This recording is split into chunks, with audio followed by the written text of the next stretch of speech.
वैसे green house effect के बारे में तो आपने सुना ही होगा या पढ़ा होगा, लेकिन ये बताइए आपने क्या कभी कोई ग्रीन हाउस देखा है?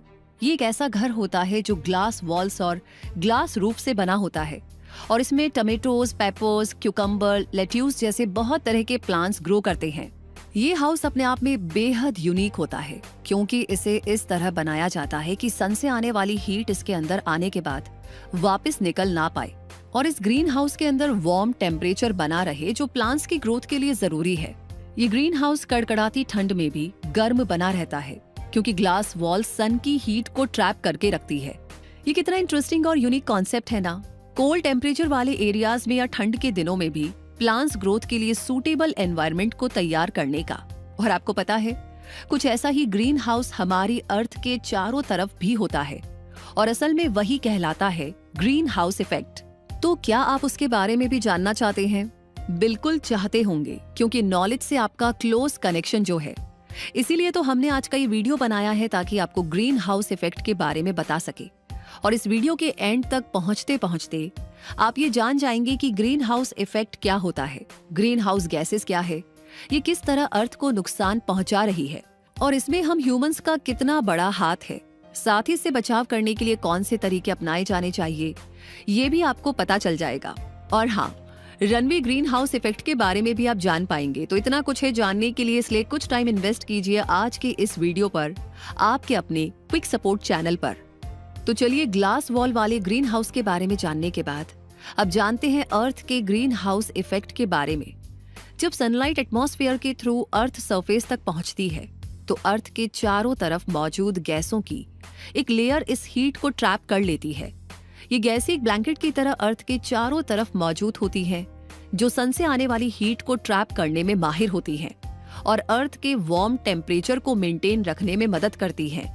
ये गैसेस ग्रीन हाउस गैसेस कहलाती हैं और इनमें mainly carbon dioxide, methane, nitrous oxide और वाटर वेपर शामिल होती है।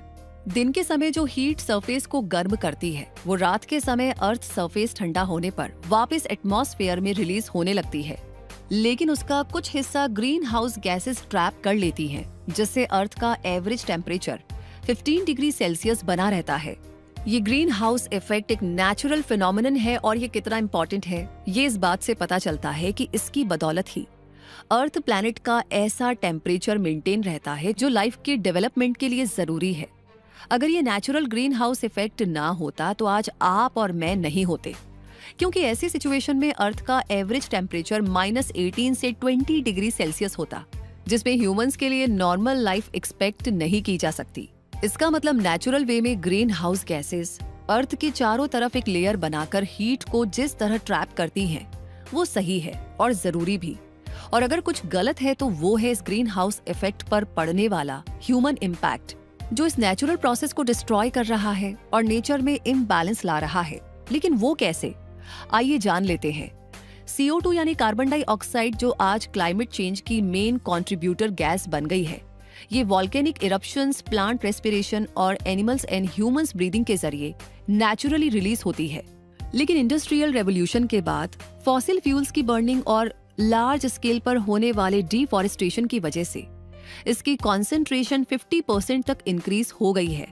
इसी तरह मीथेन भी एक मेजर ग्रीन हाउस गैस है जो नेचुरली तो डीकंपोजिशन से बनती है, लेकिन ह्यूमन एक्टिविटीज ने इसका नेचुरल बैलेंस भी बिगाड़ दिया है और आज बहुत ज्यादा मात्रा में methane cattle farming, rice farming, oil and gas production के ट्रेडिशनल तरीकों से और वेस्ट मटेरियल्स की डिस्पोजेबल साइट से निकल रही है।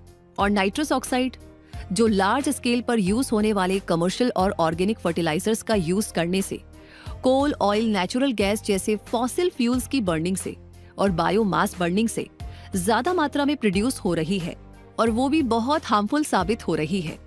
इसमें वाटर वेपर का रोल भी काफी इंपॉर्टेंट है, क्योंकि अर्थ एटमॉस्फेयर के गर्म होने से इसकी मात्रा बढ़ती है और ये ज्यादा हीट अब्सॉर्ब करके रनवे ग्रीन हाउस इफेक्ट का रीजन बन सकती है, जिसके बारे में हम आगे जानने वाले हैं। इनके अलावा कुछ मैनमेड ग्रीन हाउस गैसेस भी है जो इंडस्ट्रियल प्रोसेसेस के दौरान बनती है और अर्थ के लिए बहुत ही डेंजरस साबित हो रही है। और ऐसी 3 गैसेस हैं HFC यानी हाइड्रोफ्लोरोकार्बन्स, PFC यानी परफ्लोरोकार्बन्स और SF6 यानी सल्फर हेक्साफ्लोराइड।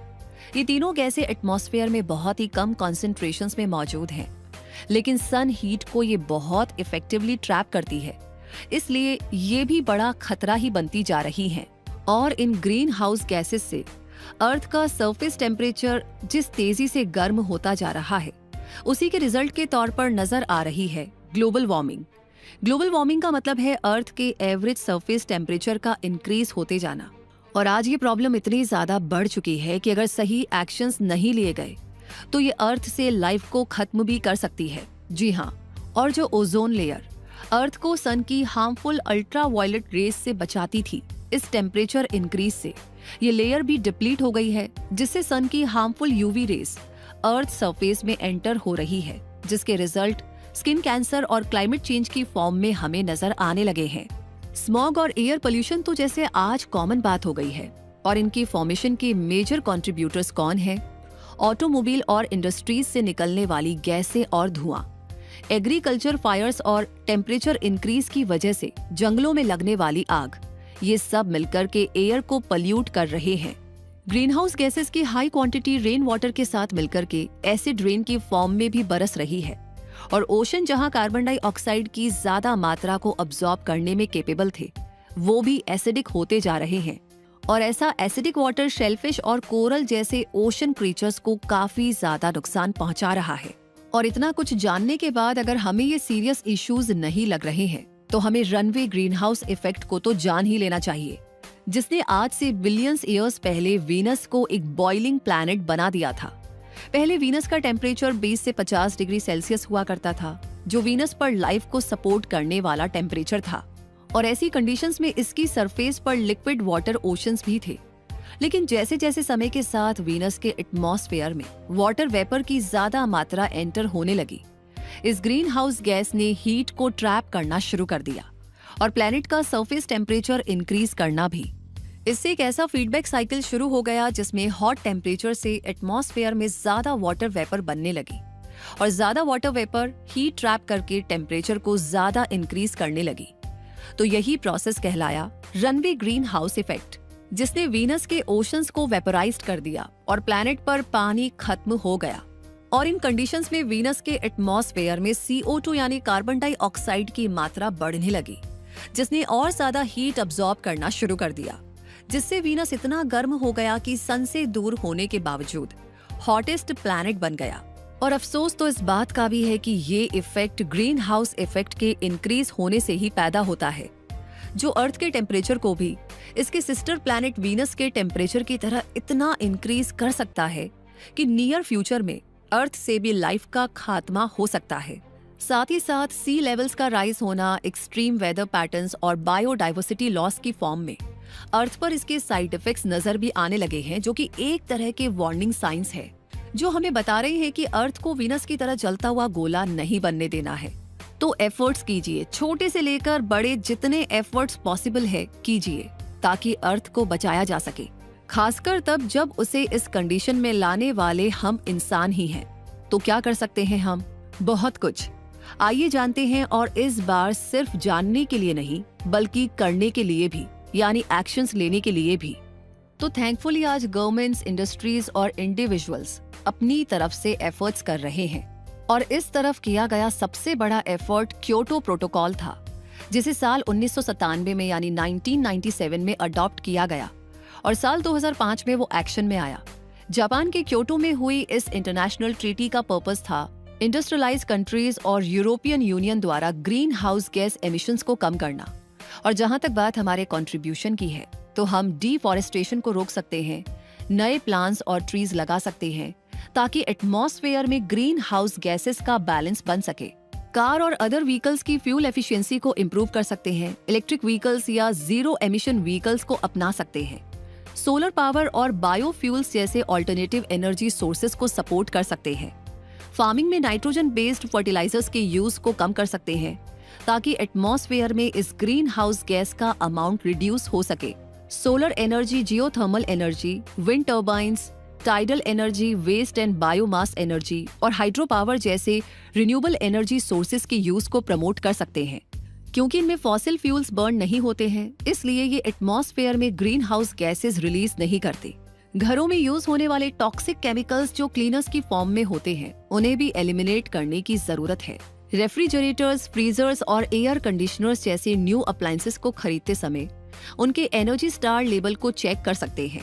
इलेक्ट्रिसिटी के यूज को भी अगर कुछ हद तक कम किया जा सके तो प्लैनेट की बहुत मदद हो सकती है, क्योंकि इलेक्ट्रिसिटी यूज का ग्रीन हाउस इफेक्ट में बहुत बड़ा हाथ है। क्योंकि इलेक्ट्रिसिटी जनरेट होने में फॉसिल फ्यूल्स बर्न होते हैं और बहुत ज्यादा मात्रा में अर्थ एटमॉस्फेयर में कार्बन डाइऑक्साइड और नाइट्रस ऑक्साइड रिलीज करते हैं।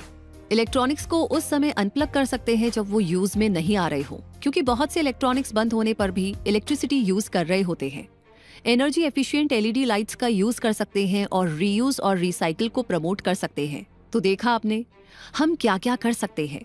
इसलिए अब से हमें ये नहीं कहना चाहिए कि हम कर ही क्या सकते हैं, और अर्थ को बचाने के लिए जो भी एफर्ट्स हम कर सकते हो, छोटे बड़े जैसे भी, वो करने शुरू कर देना चाहिए। तो अपने घर अर्थ को बचाने के लिए हम इतना तो कर ही सकते हैं, है ना? सोच कर देखिएगा। और इसी के साथ आप ग्रीन हाउस इफेक्ट के बारे में जान चुके हैं। तो ये जानकारी आपको कैसी लगी, इस बारे में आपकी क्या राय है, क्या कहना चाहते हैं, क्या महसूस कर रहे हैं, प्लीज कमेंट सेक्शन में अपना प्यार, सपोर्ट, अपना कंसर्न, अपनी फिक्र, अपनी चिंता सब कुछ जाहिर कीजिए, क्योंकि ये बहुत जरूरी है। और इसी के साथ कोई ऐसा टॉपिक या सब्जेक्ट जिसके बारे में आप काफी दिनों से सोच रहे हैं तो वो लिख भेजिए कमेंट सेक्शन में। प्लस इस वीडियो को ज्यादा से ज्यादा लोगों तक आपको पहुंचाना है, शेयर करना है, क्योंकि ये आपकी और हमारी बहुत बड़ी नैतिक जिम्मेदारी है। तो इस जिम्मेदारी को निभाते हुए एक और जिम्मेदारी बनती है कि ये जानकारी जब आपको मिल चुकी है तो आप इसे बाकी लोगों तक पहुंचाए ज्यादा से ज्यादा। तो आई नो उसे कहने की जरूरत नहीं है, आप वो खुद से ही करेंगे, लेकिन फिर भी एक और चीज जो मुझे कहनी है कि इतने टाइम से आप हमारे चैनल से जुड़े हैं, इतनी जानकारियां आप कंज्यूम करते हैं, उनका बेनिफिट लेते हैं, तो प्लीज 2 काम और कर लीजिए। सब्सक्राइब कर लीजिए चैनल को, बेल आइकन को प्रेस कर दीजिए, ताकि कोई भी नोटिफिकेशन आप मिस ना करें, कोई भी जानकारी आप मिस ना करें। तो मैं रूबी पारिक इसी के साथ आपसे कहूंगी, जुड़े रहिए क्विक सपोर्ट के साथ, अपडेटेड रखिए अपने आप को, हमेशा ग्रो करते रहिए। धन्यवाद।